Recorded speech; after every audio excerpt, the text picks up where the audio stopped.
Budget പ്രൈസിൽ SUV നോക്കുന്നവർക്ക് രണ്ട് കിടിലൻ ക്ലച്ചുകളായിട്ടാണ് വന്നിട്ടുള്ളത്. ഒന്ന് നമുക്ക് ഫസ്റ്റ് ജനറേഷനിൽ ഡീസൽ ഓട്ടോമാറ്റിക് ഒരു വാഹനം, അതേപോലെ നമുക്ക് സെക്കൻഡ് ജനറേഷനിൽ മാനുവൽ ഡീസലിൽ വരുന്ന രണ്ട് അടിപൊളി ക്ലച്ചുകൾ.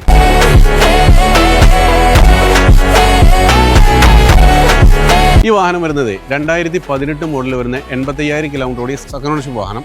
അതേപോലെ തന്നെ ഈ വാഹനം വരുന്നത് 2016 മോഡൽ ഓട്ടോമാറ്റിക്കിൽ വരുന്ന സെക്കൻഡ് ഓണർഷിപ്പ് വാഹനം. ഈ വാഹനം ഓടിയിട്ടുള്ളത് 1,15,000 കിലോമീറ്റർ. അപ്പോൾ നമ്മൾ രണ്ട് ക്ലച്ചുകളാണെങ്കിലും ഈ രണ്ട് ക്ലച്ചും ഞങ്ങൾ രണ്ട് രീതിയിലാണ് പരിചയപ്പെടുത്താൻ പോകുന്നത്. ഫസ്റ്റത്തെ ഈ ഒരു ക്ലച്ച് എന്ന് പറഞ്ഞാൽ നമുക്ക് മൈലേജ് മാത്രം കൺസിഡർ ചെയ്യുന്നവരെ സംബന്ധിച്ച് ഒരു ബെസ്റ്റ് ഓപ്ഷനാണ്. അതായത് 1.4 XX വരുന്ന ഈ ഒരു വാഹനത്തിന് നല്ല മൈലേജ് കിട്ടും. ഈ ഒരു വാഹനം എന്ന് പറഞ്ഞാൽ നമുക്ക് മൈലേജിന് യാതൊരു കുറവുമില്ല.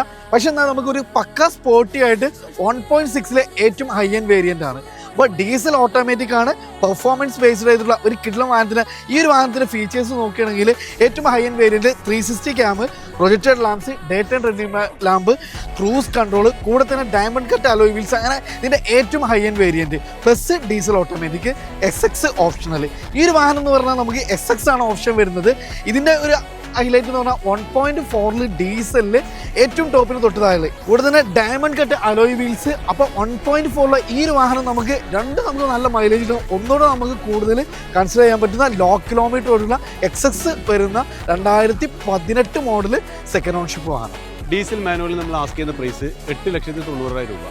അതേപോലെ തന്നെ ഡീസൽ ഓട്ടോമാറ്റിക്കിന് നമ്മൾ ഉദ്ദേശിക്കുന്ന പ്രൈസ് 8,60,000 രൂപ.